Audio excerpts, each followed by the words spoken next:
കൊല്ലത്ത് air horn അടിച്ച് സ്വകാര്യ ബസിന്റെ മരണപ്പാച്ചിൽ. കൊല്ലം റെയിൽവേ സ്റ്റേഷനും കൊട്ടിയത്തിനുമിടയിലാണ് കാതടപ്പിക്കുന്ന ഹോണടി.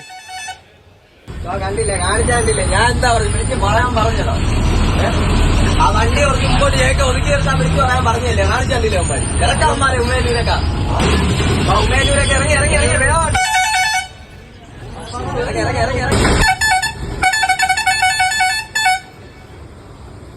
കണ്ണനായർ ചേർന്നു. കണ്ണനായർ, ഇത് ഈ കാതടപ്പിക്കുന്ന ശബ്ദമുള്ള ഹോണുകൾക്ക് നിരോധനം എന്നൊരു നിയമം നിലനിൽക്കെ തന്നെയാണ് ഇത്തരത്തിൽ ഈ ആക്രമണം കാണിച്ചിരിക്കുന്നത്. എത്ര ബുദ്ധിമുട്ടാണ് ഇവരൊക്കെ റോഡിലുണ്ടാക്കുന്നത്. എന്ത് നടപടി സ്വീകരിച്ചു ഇവർക്ക് എതിരെ? ഈ വാഹനം കണ്ടെത്തി ഡ്രൈവറെ കണ്ടെത്തി നടപടി സ്വീകരിക്കാൻ വേണ്ടിയുള്ള ക്രമീകരണങ്ങളാണ് മോട്ടോർ വാഹന വകുപ്പ് നടപ്പാക്കിയിരിക്കുന്നത്. മോത്തി കൊല്ലം റെയിൽവേ സ്റ്റേഷന്റെ സമീപത്ത് നിന്ന് കൊട്ടിയത്തേക്ക് പോകുന്ന റോഡാണ്.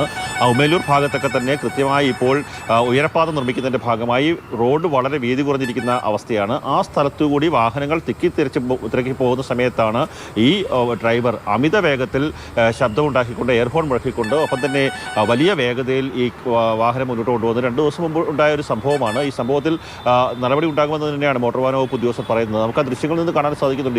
ഇരുചക്ര വാഹന യാത്രക്കാരൊക്കെ തന്നെ അവരെ പേടിപ്പെടുത്തുന്ന രീതിയിൽ അവരുടെ വാഹനത്തിന്റെ പിൻഭാഗത്ത് കൊണ്ടുവന്ന് വലിയ ശബ്ദത്തോടു കൂടി എയർഫോൺ മുഴക്കുന്ന ഒരു അവസ്ഥയുണ്ട്. ചില കാറുകളൊക്കെ തന്നെ സൈഡിലേക്ക് മാറുന്നു. അതുമൂലം ഉണ്ടാകാൻ പോകുന്ന ഒരു അപകടം എന്ന് പറയുന്നത് ഈ റോഡിന്റെ ഇരുവശവും ഓട നിർമ്മിക്കാൻ വേണ്ടി കുഴികൾ എടുത്തിട്ടുണ്ട്.